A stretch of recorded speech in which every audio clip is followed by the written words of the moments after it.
Oh my goodness. Oh my goodness.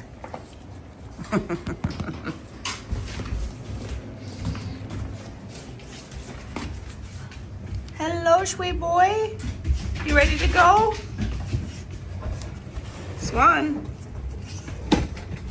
Hi, baby. I know, this is the worst part.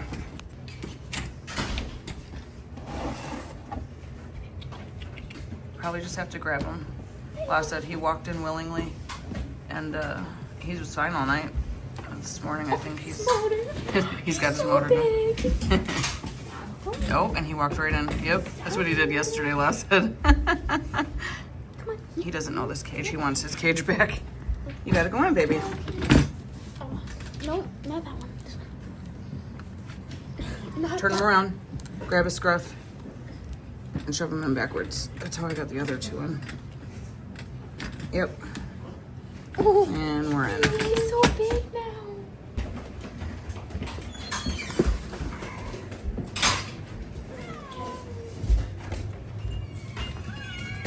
Oh my goodness gracious, y'all. Good morning. Good morning. Meow. All the meows. I know. Sparrow's so mad. Where's that key?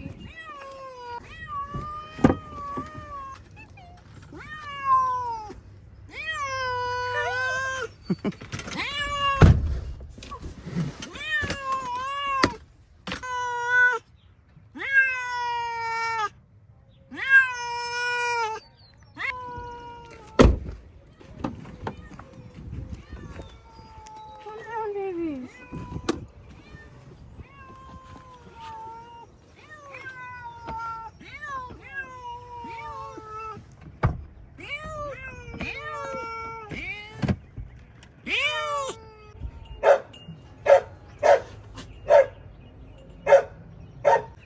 So this morning we are headed to the clinic and bringing La's last two cats to get spayed and neutered. I hear motors.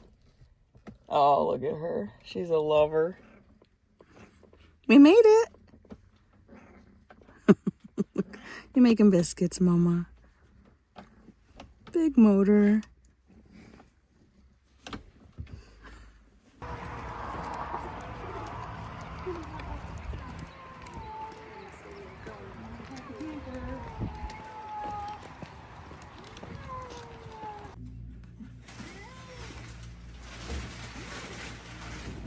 Today is Monday, March 30th. It is 70 degrees, very windy. And me and the kiddos are getting outside so we can plant some flowers. So I tried to start broccoli and cauliflower this year from seed, and I think my seeds were old. They did not do well at all. So I went and bought some broccoli from the grocery store in town, and they were weird for a while. They did really, really good, and then they started to dwindle and die back. I'm not super familiar with brassicas, so this was a test year for me.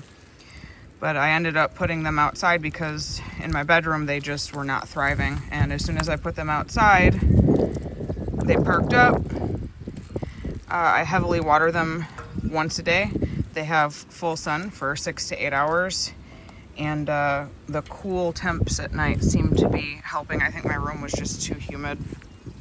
So I don't know how we'll do this year. I don't know if we're actually going to see any food come off of these. I'm doubting myself as usual, but I don't know. It's practice year. So we're gonna go ahead and plant a bunch of different varieties of marigolds. I have several locations throughout the garden that are awaiting flowers, including at the front gate. I've got my two big blue barrels. I did plant some stuff in it, and then I don't know where they went. They didn't take. So we're gonna get these planted in, and you're gonna help. So we've got some rearranging this year. You're you're supposed to alternate your crops, and that's something that all my years of gardening I never did. But this year I have rearranged my garden to host different crops in different spots. And then I went ahead and I got this metal tub, the stock tank we got for free. I think I'm gonna put it in the middle of the old watermelon patch. So our property, when you grow things directly in the ground, they don't grow. They actually die and get diseased. So unless I plant it in a tote with soil from the store, it does not seem to thrive. So I think I'm gonna use the hugelkultur method. I'm gonna load this with cardboard and tree limbs and plant matter and all that jazz, and then top it off with some compost and store soil. And I think I might just plant flowers in it this year. And then once the matter underneath breaks down and becomes more rich soil, maybe over the next 2 years or so, we can use this space and this tote for potatoes because it's nice and deep. So this sat all winter untouched, and it's still pretty loose, pretty good soil. I'm gonna give it a good water, moisten it back up, and let the kiddos dump the seeds in. Yeah. We're gonna have them seeds. Excuse me, bud.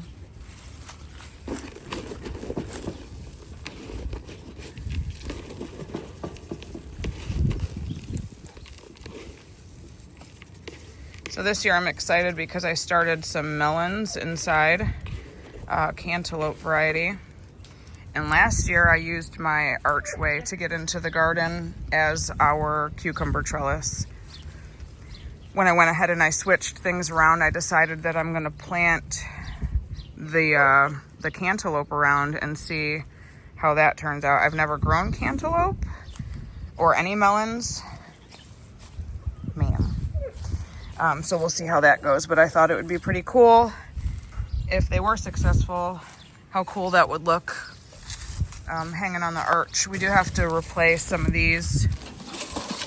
They got destroyed over winter. I don't really have a garden shed, so we kind of just have to leave things out. So this cracked. I don't know. Weathered. Maybe a storm came. So that one needs replaced, and the one over here on this side, I don't think it needs replaced just yet, but it is pretty weathered. It's a little bit cracked, and this one's not cracked. No, 2 of them survived, 2 of them did not. Sorry, maple tree, we don't have a space for you over here. All right, y'all ready to plant? Yeah!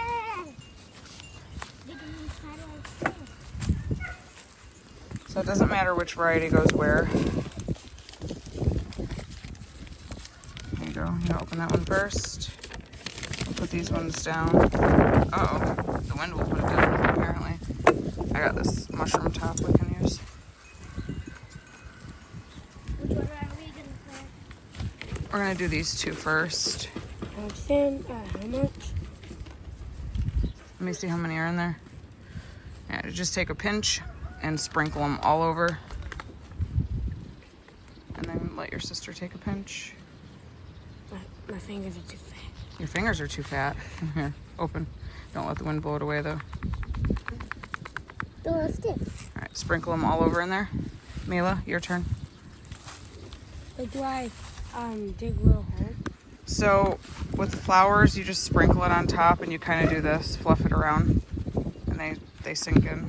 I had covered my strawberry box over the winter with straw, and I had hoped that that would be enough to keep them alive throughout the winter, but instead the straw just sprouted a ton of grass, and as you can see, I only have a few random runners left, partially due because my cats slept inside this bed. So strawberries were a no-go to save over the winter. I don't know if I'll ever be successful. I've tried strawberries for several years, and they do good the first year, but the first year for strawberries, they don't produce very well. So my goal has always been to salvage them over winter and bring them back for year 2 and year 3 and so on. I have yet to be successful one single time. So I think I might clean this bed out and utilize it for the broccoli that needs transplanting.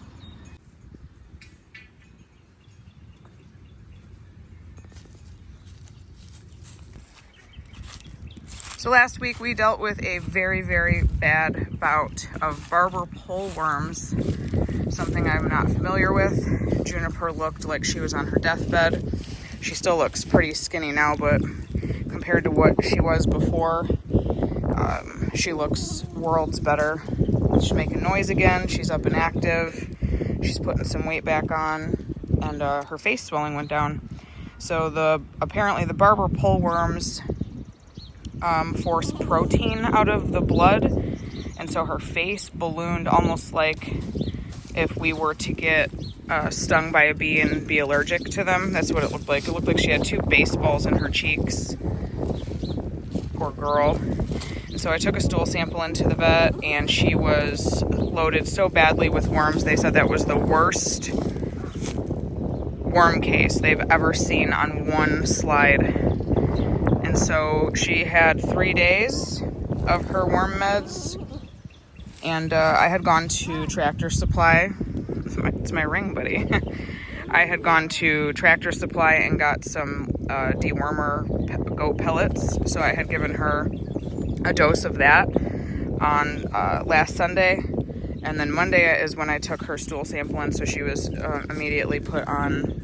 Why are you trying to eat my hand, bud? So she was immediately put on proper meds from the vet, and then obviously I went and fed her good foods, lots of melon family, and pumpkin and squash and all that good stuff, baking soda in her water, molasses water. She was getting daily doses of vitamin B12 orally, and now we have a big project ahead of us.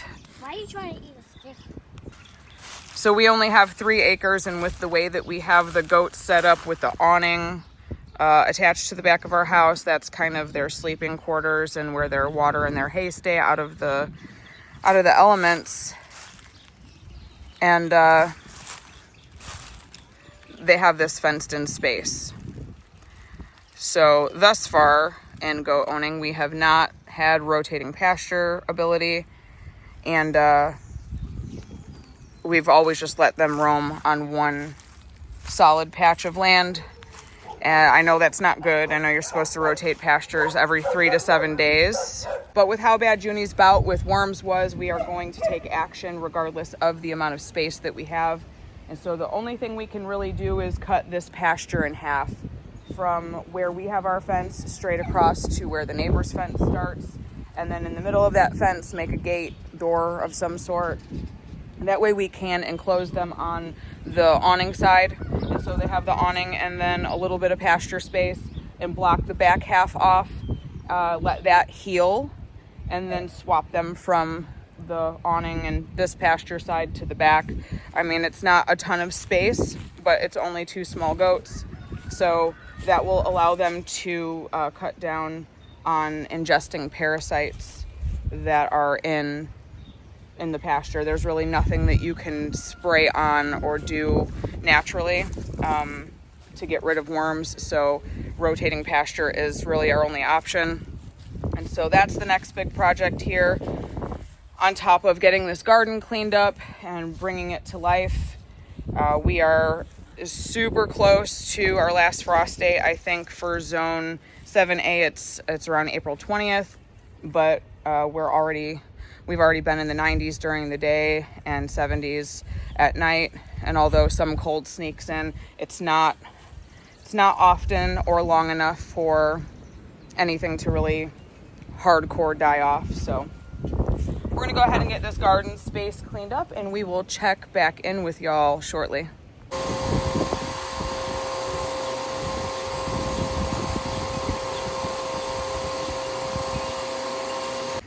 One thing I'm super excited about this year is that last year the goats stuck their heads through their portion of my garden fence and ate all the crops on the side, including the involuntary sunflower that planted itself from the birds dropping it. As you can see, he's trying really, really hard.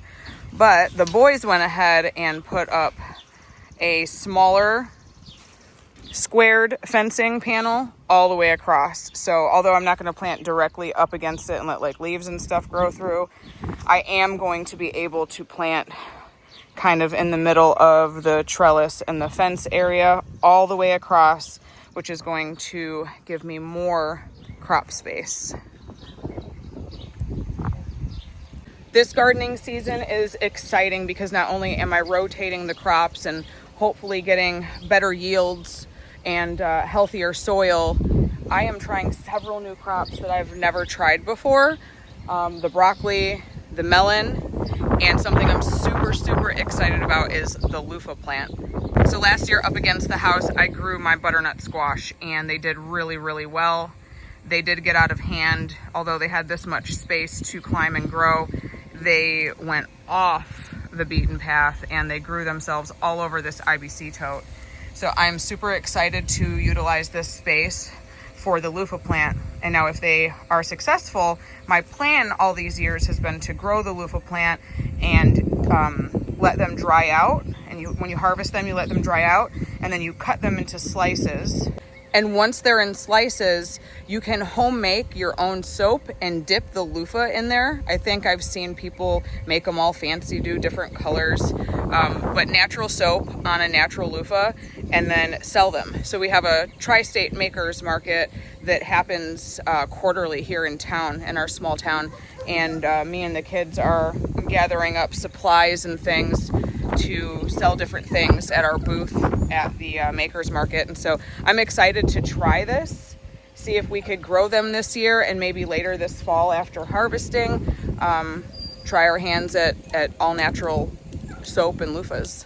The stock tank is moved into place, and now that it's here and I realize how much space I'm going to have around it, I'm not going to plant directly in the ground because like I said, when we did the watermelon patch last year, although I did add mounds of soil from the store, they just did not do well at all. And so I think what I'm going to do is fill this cardboard, plant matter, compost, soil, plant flowers, draw on the pollinators, and then maybe around it do container gardening and have space for more crops. Not sure what I'm going to do with these. Last year these held my zucchini and my summer squash, but this year I don't know. I'm not 100%. So I have a million outside cats who have had free range of my garden all winter long. Although I can keep the chickens out with a simple gate, the cats can hop over and through, and they find small spaces. As you can see, Marble over by the chimney, she's just going to walk straight through. And so in order to cat proof this garden is going to be pretty hard. So my plan is, like you can see in this IBC tote, we have a piece of fencing over it that prevents the cats from going in there. But they have been using these blue barrels as litter boxes. Yes, they have 3 acres of space. The world is their toilet, but they purposely will get up from a sound sleep, walk directly into the garden and use my blue barrels. So I'm going to have to clean these up a bit, add fresh soil, and hopefully whatever I plant in here does not die from it being used as a litter box. How's it coming? Oh, you did a beautiful job, beautiful job. So we found this at one of the units that I cleaned, and although it is absolutely hideous, I knew right away that my outside cats would love it. We've had it for a few months now, and they loved it. It's nice and cozy up top. They can hop up here and take naps. They kept warm on it all winter. There's little hiding spots back there. I put this on to keep the wind out when it was super cold out, but we could probably take that off now that it's summer. So Mila's just going to vacuum all the cat hair because it's been getting slept on for quite a long time now, huh? Huh? Yeah, it was messy, huh? probably spray it and freshen it up when we're done. I don't know yet. Probably my vinegar just to freshen it up and make it smell good. Huh? Well, just a spritz to freshen it up to make it smell better and clean the bacteria and stuff. But it'll dry. We're not going to soak it. I think this is the very first year in all of my years gardening that I have been successful growing peppers from seed. They are doing so good. This variety is doing the best. And then I've got different varieties that are kind of sporadically doing okay. So these 4 sections are all tomatoes. This, I don't even know what this was. All right. So I did 4 varieties of peppers, and my sweet peppers and my hot peppers sprouted and are doing good, but the lemon spice jalapenos and the pumpkin spice jalapenos didn't even budge. So I'm just gonna replant in that section. This is also the first year I am successful at basil and parsley. I don't know why, whether inside or out, I've never been successful at either one of those herbs. Here are my beautiful melons. Love these. How big this one is. And of course, okra. Normally I do okra directly outside, but I wanted to get a head start this year. And so we have a ton of okra ready to be transplanted right outside the garden. So we are just coming out of the second straight weekend of birthday celebrations. As you can see behind me, we had a Dragon Ball Z themed party this weekend for Jaden's 19th. And last weekend we celebrated Lincoln's 6th birthday. Both weekends now we've had 15 people in the house. Lots of fun, lots of food, lots of campfires, lots of laughter. It was great to get everybody together, but I am looking forward to 2 straight weeks of no birthday parties before we're right back at it. We've got our son-in-law coming up mid-April, and then May hosts the majority of our family's birthdays, including mine and including our wedding anniversary. So stick around. We have a lot more footage coming. I know I've been MIA from YouTube for a while as far as full-length videos go. If you follow me on social media, you have seen all of the fun happenings. It's just quicker and it's easier for me to update everybody that way. And but I finally have a little more time on my hands to update everybody a little bit lengthier. So stick around. I'm happy to be back, and I can't wait to hear from all of you.